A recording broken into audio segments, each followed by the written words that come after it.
Hello, and welcome to our session today. As many of you know, a press release from the European Parliament at the end of April announced a change to the CLP regulation. In this expert talk, we would like to discuss the impact on labeling.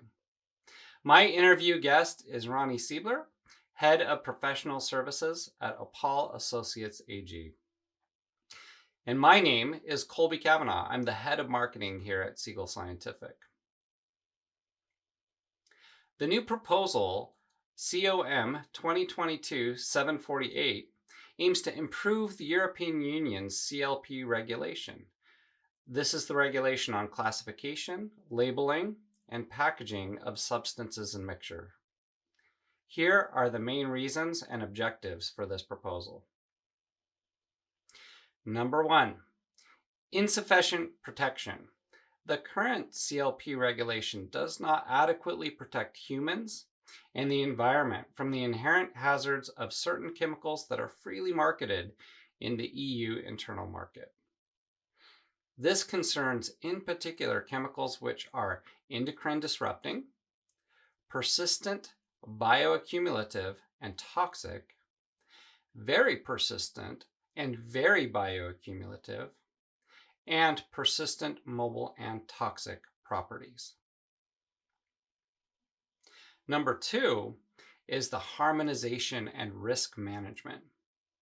The authorities of the member states and the European Chemicals Agency do not work together optimally to ensure uniform risk management measures for hazardous chemicals, and that can lead to a fragmented internal market and a very uneven playing field.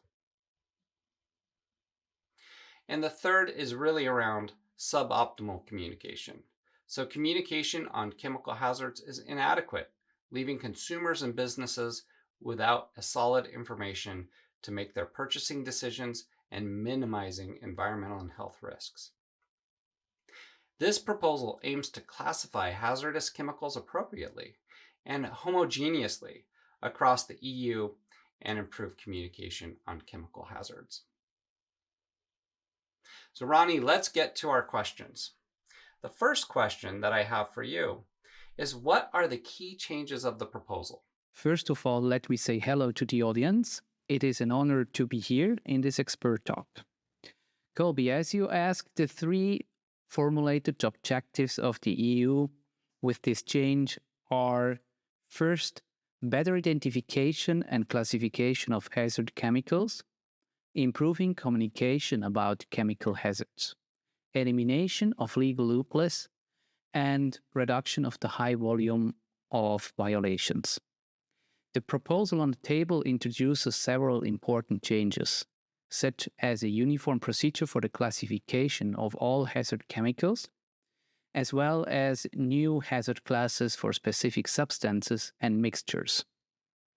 But that's not what I want to talk about today, as it is not part of our business area. Siegel Scientific solution with the bartender designer and the OPAL label management can help our listeners to implement the new requirements regarding the target formulation, improved communication about chemical hazards. Thank you, Ronnie. And next question I have for you, what are the requirements for labeling?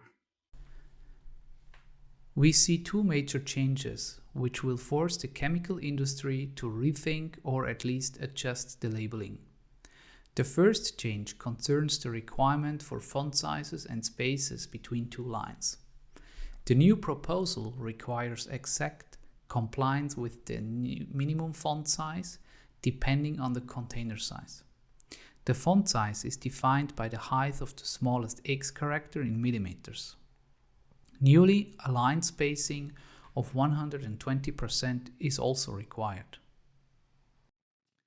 In a standard label program, customer must define the font size typically in points. We have measured the most common fonts and created a guide for the size according to the X height in millimeters. You can read about in our blog post to get more detailed information. Ronnie, I could imagine that some labels will run out of space. Exactly. And that brings me to the second major change. The authors of these new requirements were probably aware of the space problem, which is why they now also allow folded labels or booklet labels. This should help companies to solve the space problem for many applications. But there are also some requirements to be met for the implementation of the folded labels.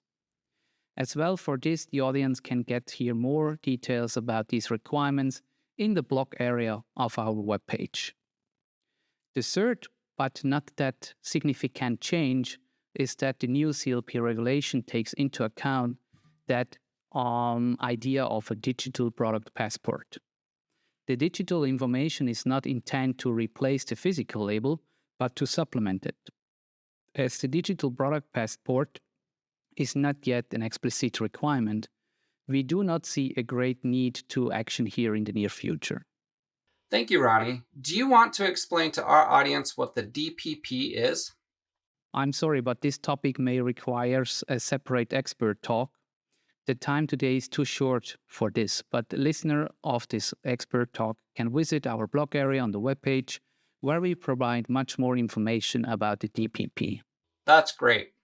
Is there a timeline for the implementation of these changes? Yes and no. The new proposal was adopted by the European Parliament at first reading in April 2024. The law must now also be adopted by the European Council before it can be published to the official EU journal. We do not yet know when this will happen, but these changes will come for sure. It is therefore important to follow the official publication and announcement of the European Union to stay up to date.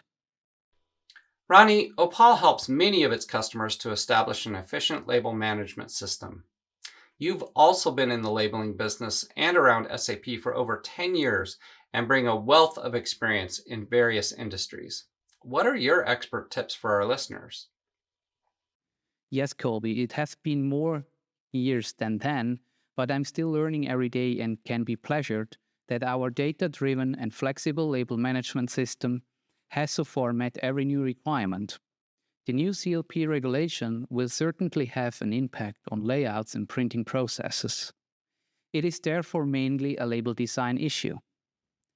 Companies should first read their label layouts or review their label layouts and consider whenever a folding label with several languages versus many individual labels makes more sense for their market.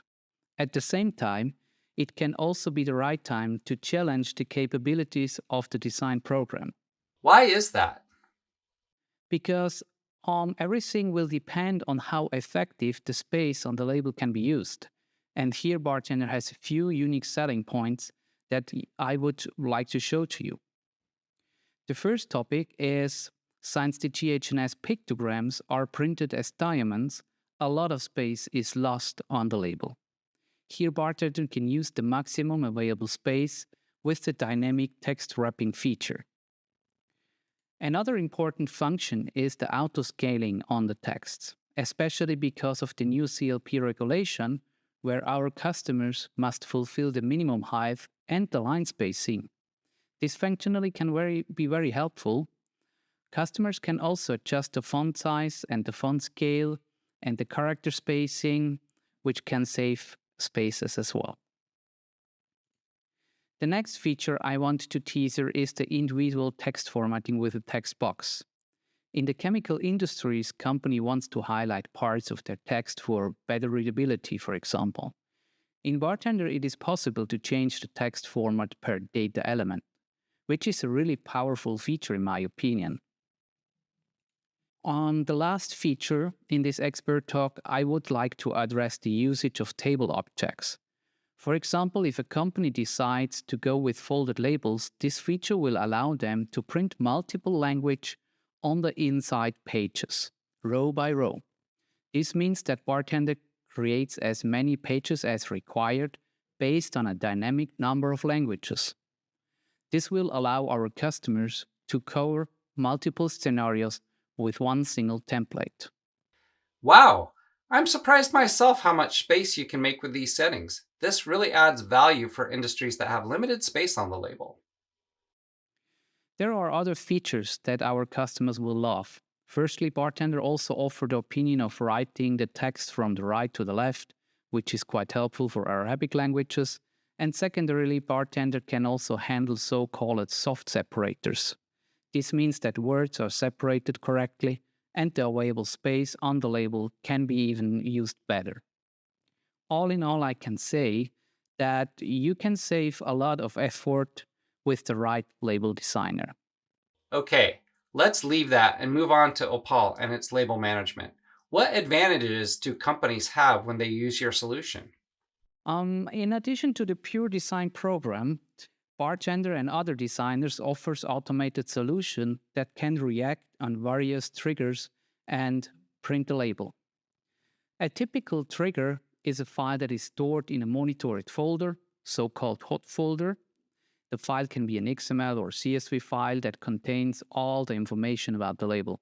For companies with an ERP system, this means that the program must be developed in the ERP system that can generate this file.